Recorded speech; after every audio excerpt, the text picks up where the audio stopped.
So welcome to the webinar today. We're going to hear from loads of really brilliant speakers, people who have been involved in pulling together the subjects and pulling together this project, as well as some students and teachers who have been using it.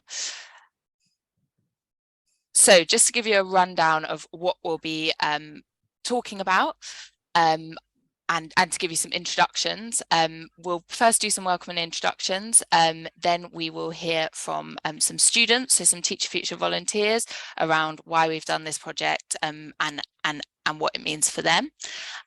We'll then hear from the academics who have pulled this project together, so hear about the processes and principles of the project, how we organise the subjects, some different examples, and then we'll hear from some colleagues who have done the economics and maths subject reviews, and then we'll hear from a teacher who's used this resource, and we'll have a little bit of time at the end for Q&A.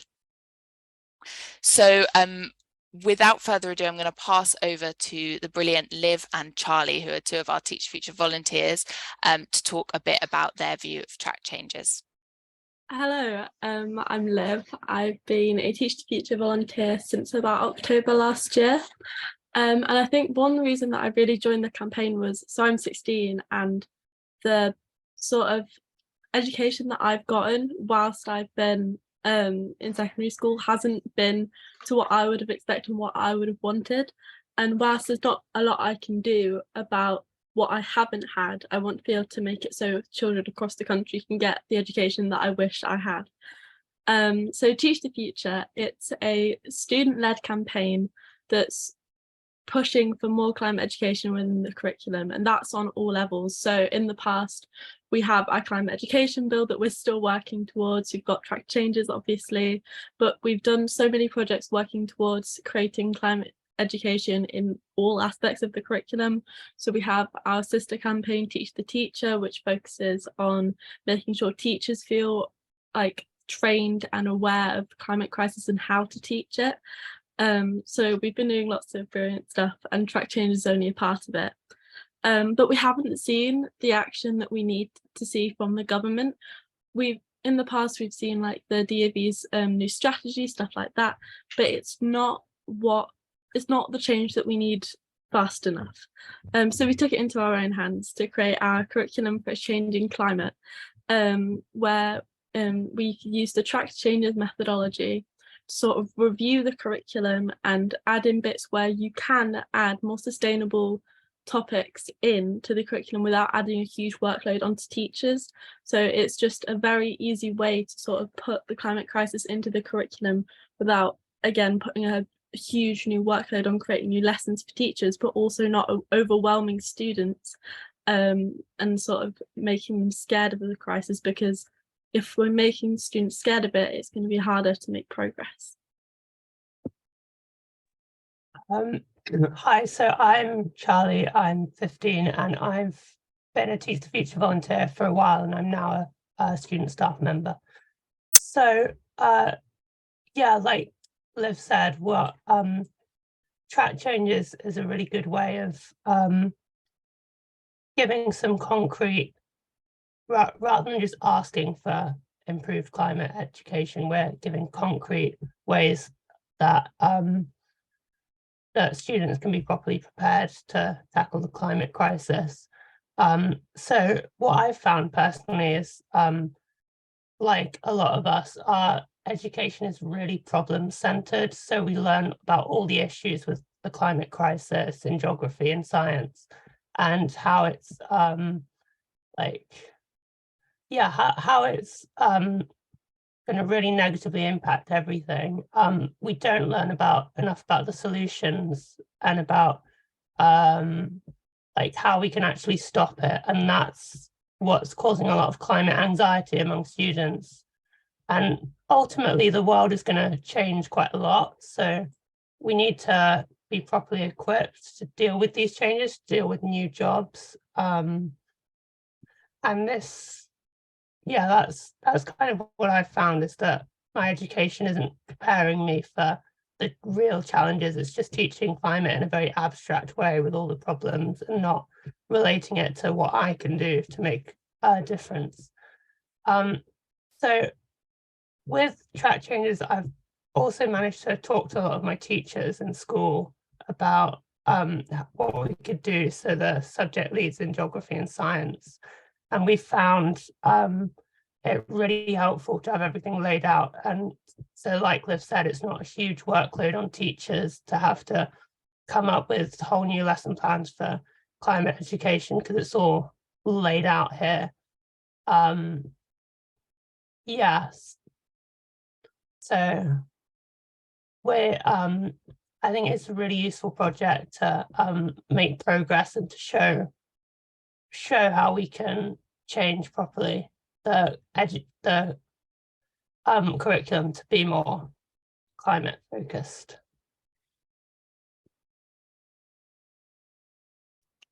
Thanks so much, Charlie and Liv. We're going to pass on now to Elsa. Thank you, both of you. That was really a helpful introduction, because it kind of helps us to see the usefulness of what we're doing. And also it highlighted what I have really been so impressed by with Teach the Future, which is that kind of forward focused, empowering kind of way of approaching these issues, which and I agree with Charlie, particularly there, what he was saying about how the current curriculum is very problem focused and tells you the science behind the issues and and the sort of geographical problems that are emerging, but doesn't tell you how to solve them, nor really how to process your feelings in relation to them. And when you look at the curriculum as a whole, as we've had the pleasure to do, having been given the opportunity to do this project by Teach the Future, it gives us a sense that you can, just with the curriculum that is already there, really do a lot in responding both to the kind of questions of eco-anxiety and also to this kind of idea of thinking in a solutions focused way. So I'm going to talk you through the kind of I've got some slides to share. I'm going to show you a few of the things I want to pick up on, again what Charlie was saying about how he's been using that in schools, just some little snippets of impact that we've already seen coming through as a result of the work that's been done here, and then a little bit about the process that we underwent, so you can see the rigor that has been involved in developing this project. And then I'm going to hand over to Paul, who's going to talk you through one of the examples of the curriculum, so you can see what it looks like in person if you haven't seen it before. So I'm just going to share some slides quickly, and there are these ones. Okay, just give me a second to go into presenter view. Okay, so hopefully you're seeing that in presenter view. If somebody can just confirm. Are you seeing? No, it's you see the slides down the side as well. Okay, that's fine.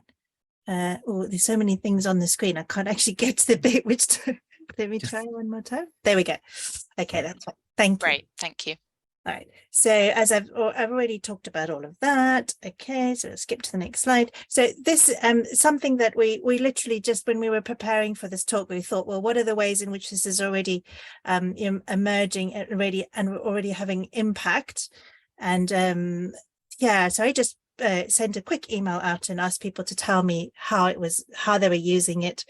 And so, for instance, SOS UK are using it as a campaigning tool. They've talked about how they've been able to, use this when they've been talking, to different politicians and so on. Then both Paul and I, who have been very involved with this, have been using it in our own teaching at HE level. So I've been using it with teaching in undergraduate education degree at Anglia Ruskin, but also at the University of Cambridge Faculty of Education. I know that Paul's been, will probably talk about this himself, but he's been using it in his PGCE.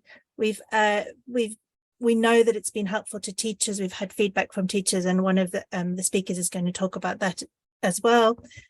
And we'll link that to design of curriculum material. We've also had opportunities to talk to exam boards like the OCR here in Cambridge, Cambridge Press and Assessment, and then also Pearson has been in touch with us, who design curriculum materials and I think are involved with EdExcel.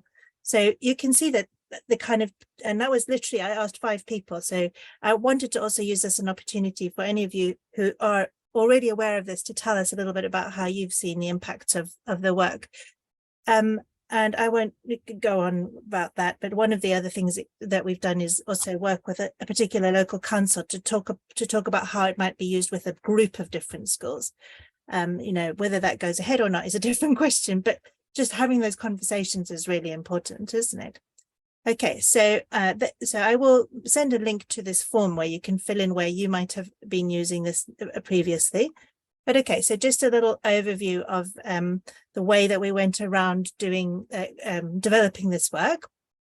Well, we started I think it was about a year ago. I was looking at my notes when we first began this project, and we got together a group of a reference group, I think of about 10 academics who are working in this field. And we also got together another group who are the jurisdiction review group.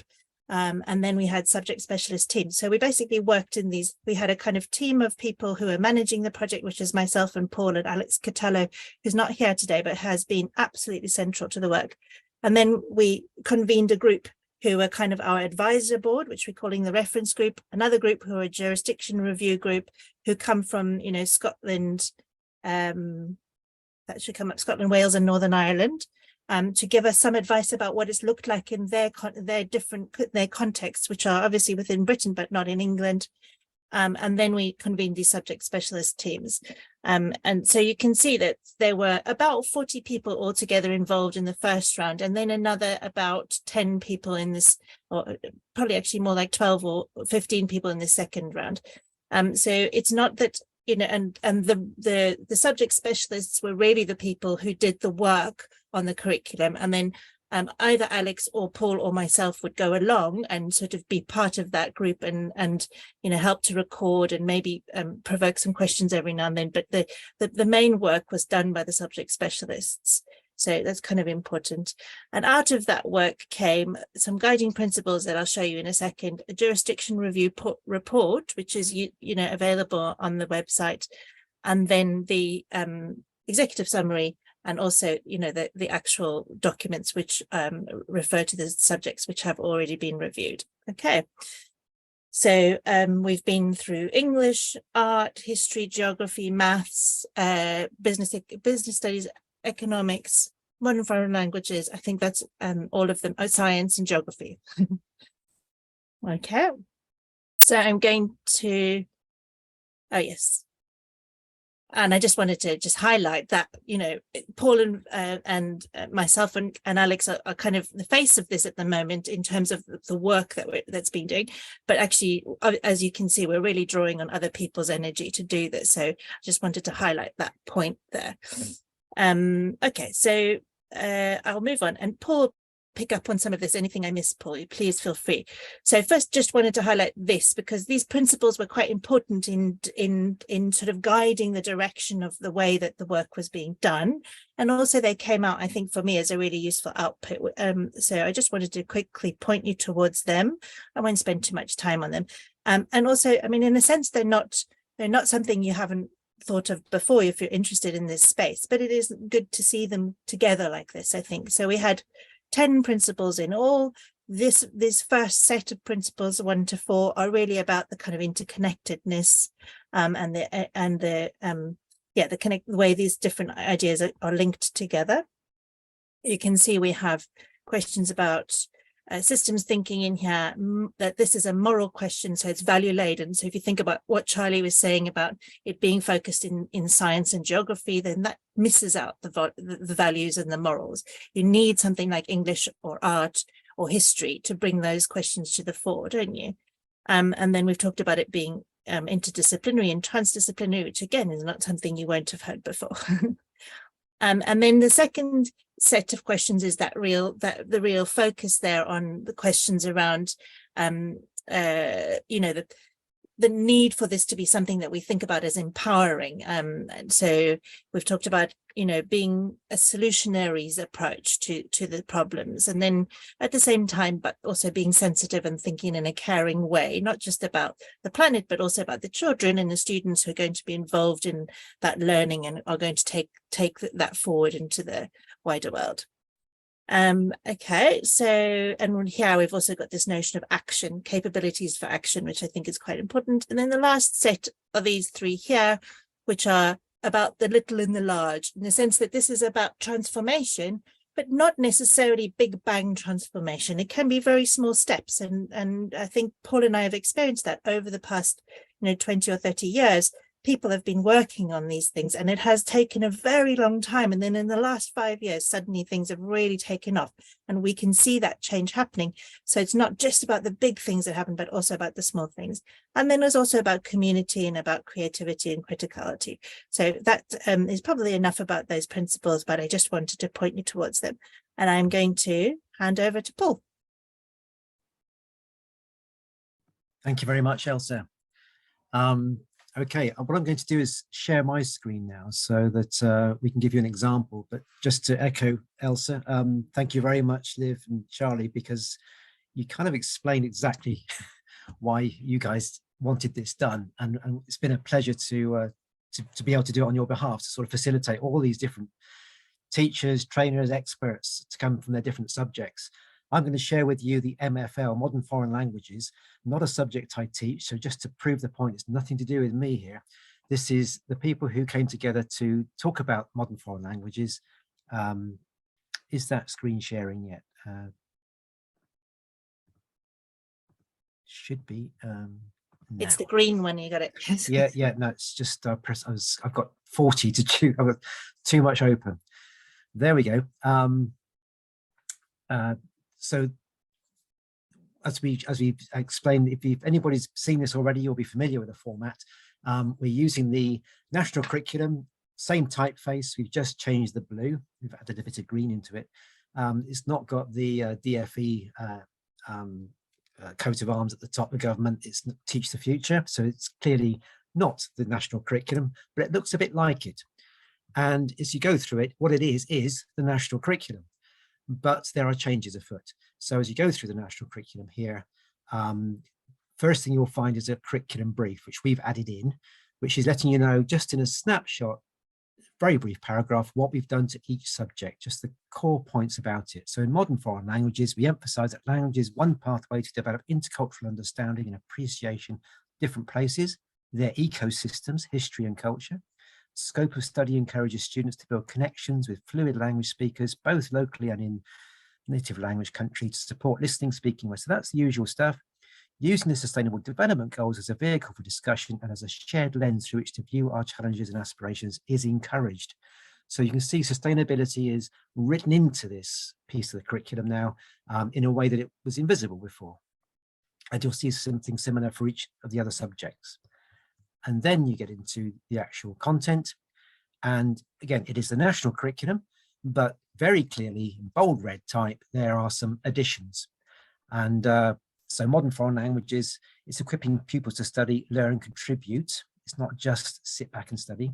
To work in other countries and societies, ensuring deeper intercultural understanding, something that's quite central. So there we go. I'm not going to go through this, the whole thing. You can download this from the Teach the Future website and find your own. But the aims have got slight alterations. The flavors changed. So communicating confidently and coherently, of course, and empathetically. We want to say their feelings, thoughts, ideas. There's actually a bit more of a human approach to this. So you can see that humanity is shining through the curriculum in a way that it was maybe just not foregrounded before. And you'll see here environmental issues as well. As you go on down through the curriculum, there's the actual context here, more things about intercultural learning, positive contributions. And then once you get through to the actual content, here it is, scope of study, listening, understanding, spoken language, and all the way through little bits and pieces that just flavor it. It's pretty open as it is. You can choose your own materials. You can choose examples that bring out environmental themes, if you like, from literature. But just the purpose of all this is being shifted slightly. Students plan and connect language speakers to development speakers through student-led projects. Well, that wasn't there before. Why not? And this is building confidence, building agency among young people, as well as the skills of modern foreign language. Then there's a whole load of after the key skills of language teaching, you get into the grammar requirements. So I'm going to skip, those aren't going to change. So maybe page 26, I think we'll find Appendix 2. Something at the end of each of our versions is a link to some of the other areas of the curriculum. And so one of the principles Elsa introduced was interdisciplinary thinking and transdisciplinarity. So you can see links to other areas of the curriculum, and that is that. So I'll stop sharing that now. As Elsa also mentioned, we've all been using this. I've been teaching masters and undergrads, and more recently the BEd course, and got to go and speak to some PGCE students. I don't teach the teacher side of our School of Education particularly, except on sustainability. But what I can do and show my pupils, my students and colleagues, there's this curriculum. If you're going to be teaching in English schools, you'll need to know the national curriculum, and here is a version of it that actually carries a whole sustainability message in a way that, so you don't need me to be coming and talking to all your different classes, and you don't need to have this great background in sustainability in all your different subjects, because here is the national curriculum with a lot of that thinking sort of shown and written into it. So it's been a really useful thing to do. So I thank Teach the Future very much for coming up with the idea. It's something we all sort of think of and think, why not? Why can't we do that? And then it just takes a young person to say, why not? And off it went.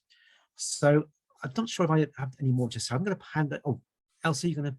Yeah, I just wanted to say, do you want to mention about what happened with economics and maths? Yes, yes, I should, because as I've said, we've got these different versions. They're quite clearly the national curriculum.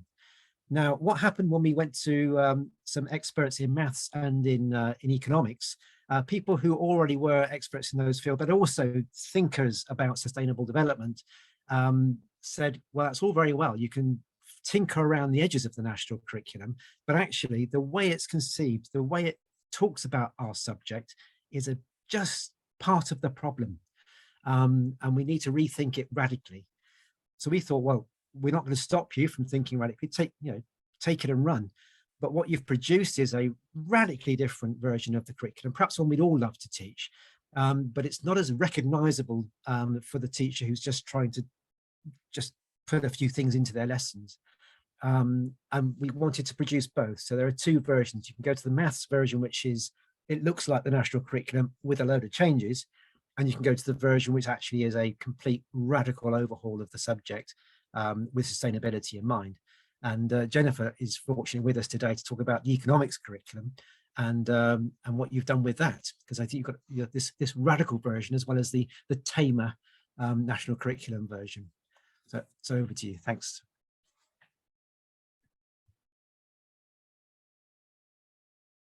Hey, Mel, so could you share the slides? Oh, perfect. Great.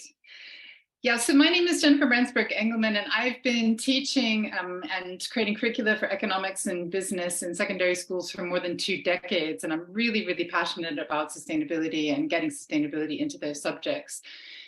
As Paul mentioned, economics is different from some of the other subjects in the Track Changes project because many of the fundamental models and assumptions of the course are really, really problematic from a sustainability perspective. And there are too many problems for me to enumerate all of them here, but I've just highlighted a few of the really kind of biggest broad problems that we saw in the GCSE syllabus that we sought to address. And I also want to clarify that this is not just a problem in GCSE, but it's a problem really in every introductory mainstream economics course everywhere, pretty much. So, and then I'll explain to you what we've done to it and what we're hoping to do even more broadly than with the English curricula. So one of the issues that we saw is that the GCSE syllabus frames the economy as being separate from society and from nature. This is not unusual for many academic subjects, this separation of the subject from society and nature, but it's really problematic in economics. There's also an assumption in the course that endless economic growth is both desirable and possible, which is not the case.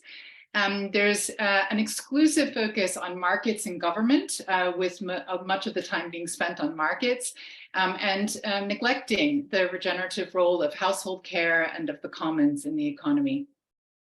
There's also use of really simplistic linear models, which are not really appropriate for the wickedly complex world in which we find ourselves. There's also an assumption built into many of the models, it's not stated explicitly, but it's there in the way they're constructed, that humans are essentially self-interested and competitive. And we know that this is not in line with more modern research about the collaborative nature of human beings and the potential around that.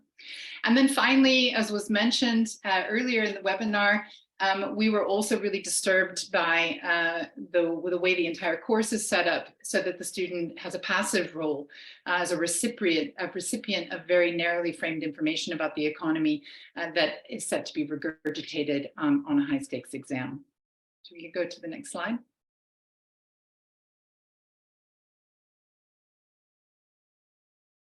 Mel? Oh, sorry, it's there. Great. What we tried to do then with the regenerative economics course is that we decided to take a more fundamental rewrite.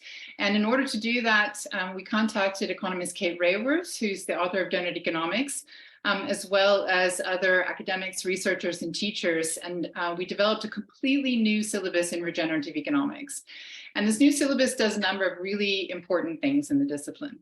It frames complex adaptive economic systems as embedded in and dependent upon social and natural systems. It also presents the economy, including business and finance, as a means to achieve social and ecological thriving rather than an end in itself. It recognizes the importance of multiple provisioning systems. So we go beyond the normal markets government framework, and instead we also include households and the commons. And we highlight the interdependence of all of these provisioning systems in the economy. And you can see the model of the embedded economy with these 4 provisioning systems, the economy there embedded within society and embedded within Earth's natural systems here in what's called the embedded economy model. And this forms really the framework for the entire course. We also explore the role, impact, and very importantly, given the principles of this Track Changes project, the ethical responsibilities associated with international exchanges of a country, its businesses, and its residents. And then finally, what we would like to do with this course is to ensure that students really understand their own lived experience in the economy and how they can be part of transforming current economic systems to meet human needs within planetary boundaries. The next slide. So we're super excited about this new totally transformed economics course, but we also recognize that teachers are still stuck with the GCSE syllabus as it is, and students still have to take their exams. So we wanted to meet teachers where they are, and that's why we have 2 versions of the economics curriculum. And what we've done is we've taken elements of the regenerative economics syllabus that we developed, and we put in some of those into the GCSE economics syllabus as it currently stands, so that students and teachers can see where the footholds are in the current syllabus for getting some of these new ideas into their learning. Next slide. But we're not stopping there, actually. I'm super excited about where we're going with this regenerative economics curriculum. So first of all, we are, as Paul mentioned earlier, and as Elsa mentioned earlier, we're really excited about the possibility that this regenerative economics syllabus could be informing future revisions of economics courses, both in the UK, but also globally. But we also want to highlight that it is possible to take this syllabus and to start creating other qualifications now and other courses, not only just at GCSE, but even thinking about older students as well, and possible additional courses that could be created for them. But I am working really hard right now at trying to get the syllabus built into a classroom-ready course that has free open access to online textbooks, for teachers and students, learning activities, and assessment models that really emphasize student agency. And in order to make that happen, we've started to establish partnerships with some organizations like Rethinking Economics, Economists for Future, and Our New Economy. And we've started discussions with a major publisher about hosting the materials. I can't say who it is because they haven't agreed to it yet, but we're talking.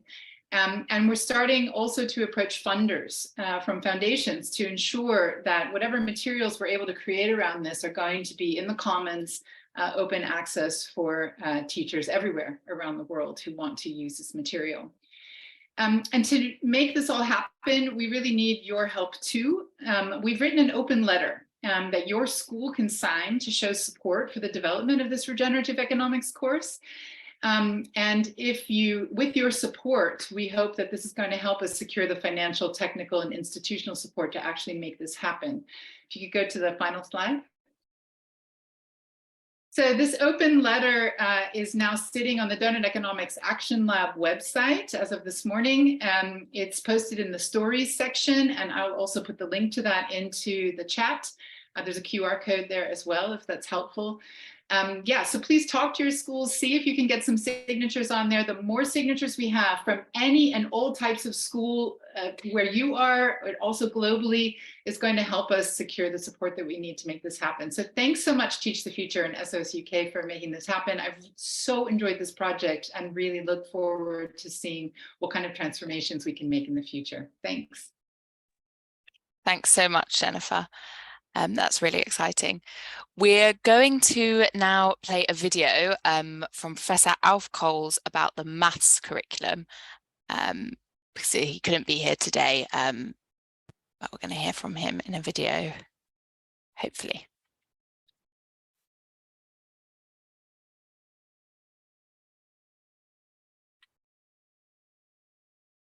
Hello, my name is Alf Coles. I'm very sorry I can't be here. With you at the meeting, I prepared a 3-minute presentation about some of the ideas behind the revised maths curriculum. So I work at the University of Bristol. I'm a professor of mathematics education, and this work has been done in conjunction with Sarah Jane Compton-Williams at the University of Gloucester. So what needs changing and why? Well, the first thing that Sarah Jane and I were struck by when we looked at the curriculums across Key Stage 1 to 4 was there's a lot of repetition of Key Stage 2 content in Key Stage 3. So that was one thing we felt needed changing, and particularly an overemphasis on number work. I think at the foundation tier of GCSE, around 50% of what you're doing is number work. We were also struck that there's no new mathematics in the curriculum from the last 400 years. Nothing about mathematics involved in, or very little about the mathematics involved in modeling, and nothing about predicting or communicating climate change or other global challenges. And little sense of mathematics as a human endeavor. And so our approach really was one where we hope that we've started a conversation. We don't feel in any sense that what we've offered is a finished product. We wanted to emphasize dialogue and the use of dialogue in mathematics teaching. A dialogue about how mathematics is used and the ethics of those uses. And that links back to the idea that mathematics is a human endeavor, not some kind of God-given script. We framed the curriculum around key literacies, and that links in with some of the language being used by the Royal Society in their Mathematical Futures program. So mathematical literacy, spatial literacy, data literacy, and computational literacy. In the fully revised version of the national curriculum, we've taken out a lot of the number work of Key Stage 3, particularly removing fractions from Key Stage 3. We feel they're probably done to death at Key Stage 2 and really can just come back at Key Stage 4 and be dealt with in the context of algebra. Something has to go if we're going to introduce some new content, and we feel that's the obvious thing to get rid of. And what we wanted to make space for was more work on mathematical modeling. We felt it was relevant to introduce some ideas around economics and also around systems thinking, bringing some of the mathematics of the last 50 years into the curriculum. We then drew on ideas from this book, Mathematics for Sustainability, in further framing the more detail of the curriculum. And these were 5 processes that, rather than algebra, number, shape and space, probability, and so on that is there at present, we've suggested that the content could then be organized around these 5 processes, each of them with a core question. So measuring, really thinking about how big and small things get, changing, how quickly do things change, mapping, how do things occupy space and time, when is a risk worth taking, and how do we act ethically. And we feel in this way, there's some sense of mathematics, as I said, as a human endeavor, bringing mathematics, some more up-to-date mathematics into the curriculum and making it hopefully relevant to questions of sustainability and the future. Thank you very much.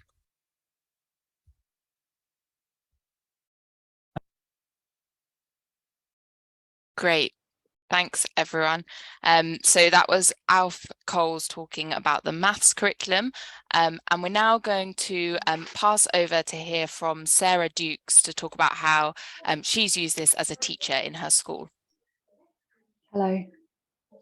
It's great to be here. So I'm English teacher and sustainability coordinator at the Chase in Malvern. And we declared a climate emergency in 2019. And one of our goals was to green up the curriculum, get more climate content within lessons. So first of all, just thank you to Teach the Future because you recognise the urgency of the challenge that we face, and it's recognised across the board, well, not across the board, but it's recognised that our current situation is inadequate. So, you know, the tracked changes document shows that there are all these opportunities to infiltrate and incorporate this into our teaching.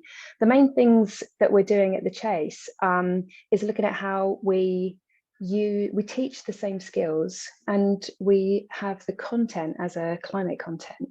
And the three main areas we look at, the first is the explicit teaching of the climate and ecological crisis, connections with nature, whether that be taking, you know, as simple as taking kids outside, working within nature, or bringing nature indoors if you are kind of limited. I mean, at the Chase we're really lucky because we have lots of lovely green areas, but in the most urban of places there's wonderful birds everywhere.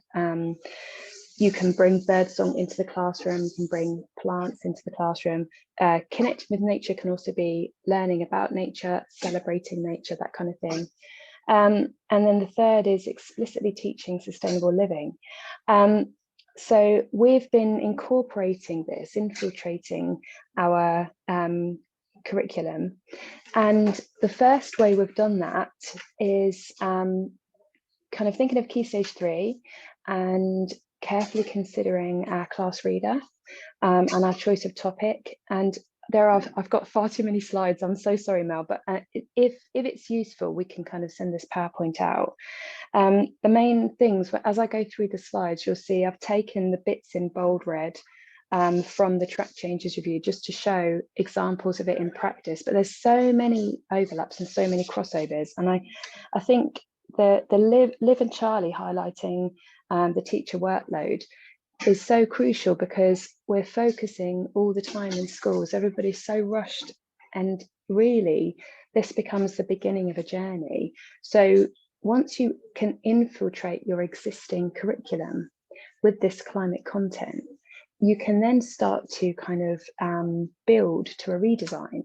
And Elsa talking about interconnectedness, it can become a much more kind of cohesive way to gradually build up and plan a much more interconnected whole systems approach, which is what's desperately needed. It feels very slow, but it you know, it does happen.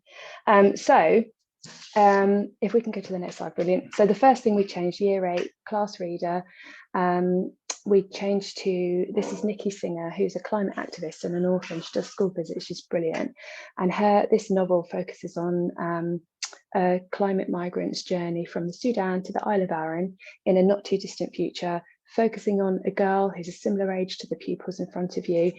We can go to the next slide. And you can see lots of people just then, and within the document, we were talking about how you can kind of connect with the emotional side of it. Well, the novel helps you do that completely. If you go to the next slide, oh, you'll see these bits in red popping up. So the bit in the track changes review that talks about how people need to be expressing their thoughts and feelings, the novel gives us an excellent opportunity to do that, and we give lots of time in class to do that. So careful consideration of the class reader is the first thing. This can also obviously link to other subjects as well. So at the moment we're working with music along a similar issue with this novel, and we're just trying to build connections where we can. Another way, just trying to kind of think about how you can infiltrate and adapt your existing schemes of work. A novel that is often done in year 7 and even in year 6, one of the Alex Rider's novels, we were thinking, right, what can we do? It's about a spy. linking it to green spying. Next, you can go to the next slide. And this again just helps us to realize that pupils can actively start to think about questioning what they read and kind of tweaking everything.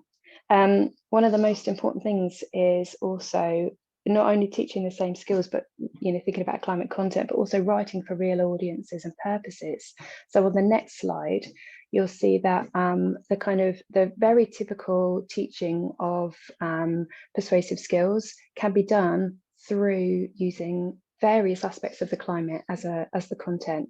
The big kind of topic of whether or not students should go on strike. I mean, this was a thorny issue at our school because we had declared our own climate emergency, and I wanted to very much get behind that. And the head was obviously thinking about parents and governors and keeping kids in school. So we just, in English, turned that to our advantage, and we got kids to kind of discuss it and think about it. And in the end, we opted for a solidarity strike where we kept the kids in school, but we made sure all subjects were focused on the climate. But this again not only helps pupils to express their thoughts and feelings, but then can lead to, if you go to the next slide, writing for real purposes and audiences, which is highlighted in the track changes review, writing to decision makers. And this again is really kind of empowering for the pupils and offering them solutions and making them feel empowered, allowing them to feel empowered. Next slide.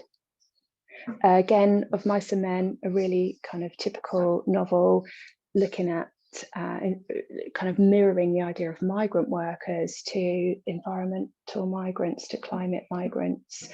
And if you go to the next slide, novels really allow pupils to kind of develop empathy and obviously to kind of think about the rest of the world. Greta Thunberg's talking about how we have to be very kind of mindful of the fact that the UK and the Western world had all the advantages afforded by the Industrial Revolution, which kind of started the problem drastically. We need pupils to be thinking not just in their own locality, but wider. So next slide, we can then start to think about Key Stage 4. Key Stage 3 has the advantage of being non-assessed, and so kind of heads of departments and decision makers within schools might feel a bit more flexible. It might be easier to infiltrate, but Key Stage 4 gives lots and lots and lots of opportunities to explicitly teach about the climate and ecological crisis, connecting with nature. I've got lots of recommendations of texts here that you can use. Next slide. Next slide, sorry. Thank you. So all the GCSE language papers will focus on literature and fiction and non-fiction, and Greta Thunberg is just a gift for teaching about non-fiction, teaching about different viewpoints and different attitudes, which is exactly what the pupils are going to be assessed on. So again, it's just about how we can pull out the skills that we're teaching and using a climate content. If you go to the next few slides. Again, getting pupils to think about it, including discussions, and then turning that into writing. Next slide. And this was an actual, I found this really interesting because this was an actual real paper from an exam, from a GCSE language exam, that kind of like gave so many opportunities for pupils to kind of put all of their learning into practice. And I think when pupils can write for real, when they write letters to decision makers, it makes them so much more passionate, and it just brings everything to life. And I think enabling the pupils to communicate their beliefs and in a real situation is very powerful and incredibly important. For literature as well, if we go to the next slide. Sorry, I'll just pause on this for a second. Dara McNulty, again, brilliant because he's their age. So again, it's about kind of like connecting with nature, but also feeds brilliantly into the language, paper 1. Next slide. We can go forward a few slides. Brilliant. These are just lots of ideas. These are the kids outside that we're teaching. And then, so GCSE literature, the poetry in all the specifications for GCSE. The poetry, there are so many that have nature at their heart, so you can just really kind of start to kind of draw out those connections and draw out that aspect of it, whether it's the symbolic use of nature, the power of nature, whether it's the realization of the awesome power of nature. There are lots of ways to do it. In the next slide, you'll see that even with Shakespeare, I worked with Sarah Sharp recently, who created loads of resources that focused on thinking about air pollution within lots of different Shakespeare texts. So there are so many ways of kind of infiltrating the curriculum and drawing this out. How long have I got? We've got about a minute left, but oh great, yes, that's fine. Yeah. So if anyone has any questions, I mean, I think the most important thing is seeing it as a first step. So infiltrating the existing content as much as possible, and then that kind of enables the next step. And it also encourages a kind of thread across the Key Stage 3 and 4 curriculum, which can then be built on from Key Stage 2 and go up to Key Stage 5. And I very much see it as the beginning of a journey that will then kind of work towards a redesign. And I think the track changes review is just a brilliant starting point for all teachers to see that actually it's the same skills we're teaching, but we're focusing on a climate content. Great, thank you so much, Sarah. That was really brilliant to hear about. We now have a few minutes for any questions. So we have the question and answer tool that you can type your questions into, and the panelists can start answering them. So if you do have any questions, please do pop them in there and we can start answering them.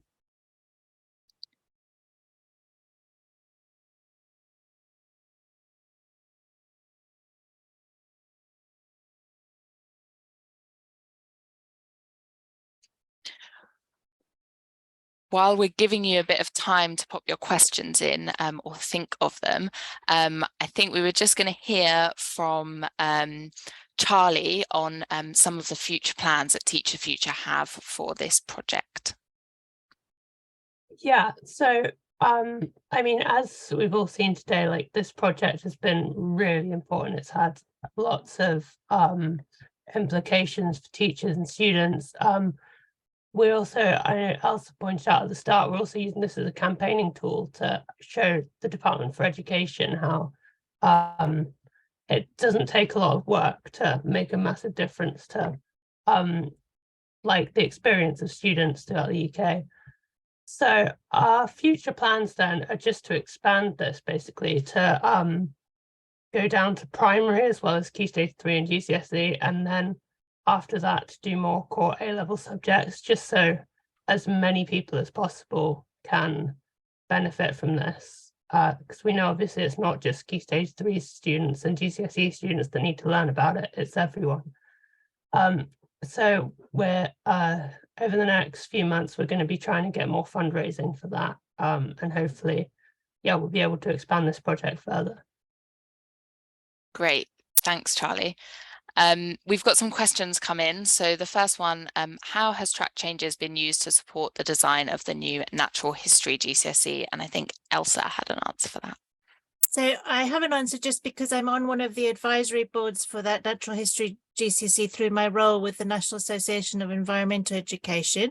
And I also know that one of the so I was present at a presentation that was given by Teach the Future to that group of people that meet to try and support and influence them. So I think in terms of from my perspective, but you actually, Mel, might have more information about this. I think it is in there, you know, that they're using it and thinking and talking about it, but also that natural history GCSE has basically come out of OCR, and I've been quite involved with the work that OCR are doing to develop a broader approach to their curriculum, to greening the whole kind of all of the work that they do.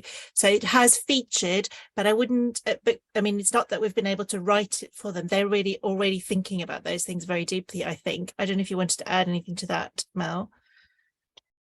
Yeah, only really to say we have a Teach the Future youth rep who's fed into the Natural History GCSE advisory group, and so feeding in those ideas from this project, and like you say, Elsa, through various avenues has been the way that we've kind of tried to influence that. So we've got a few other questions. So one here.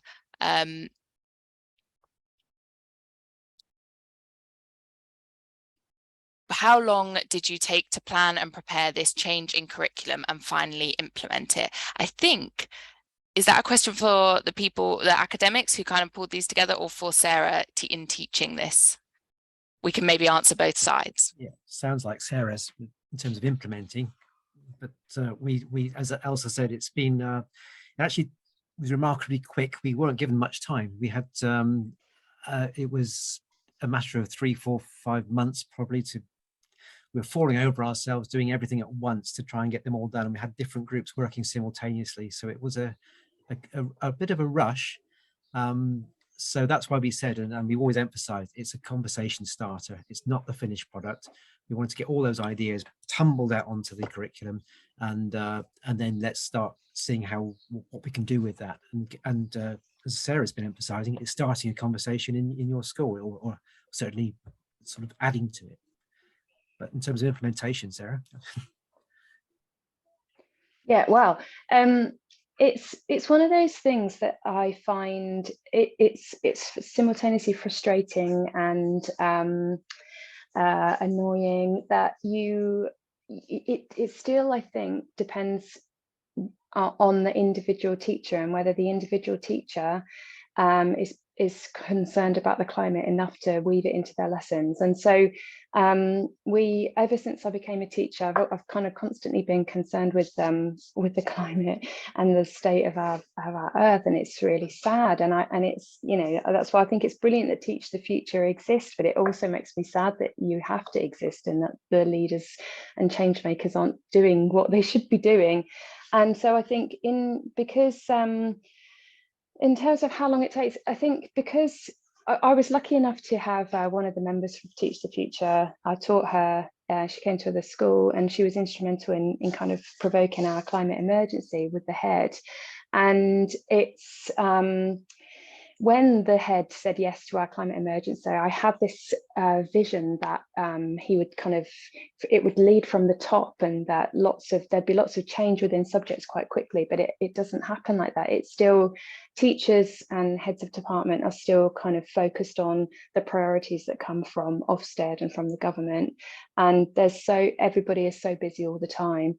So I think it depends, I think, is my answer. It's a bit vague, but I think because I was trying to do it already, it felt quite a natural thing to do.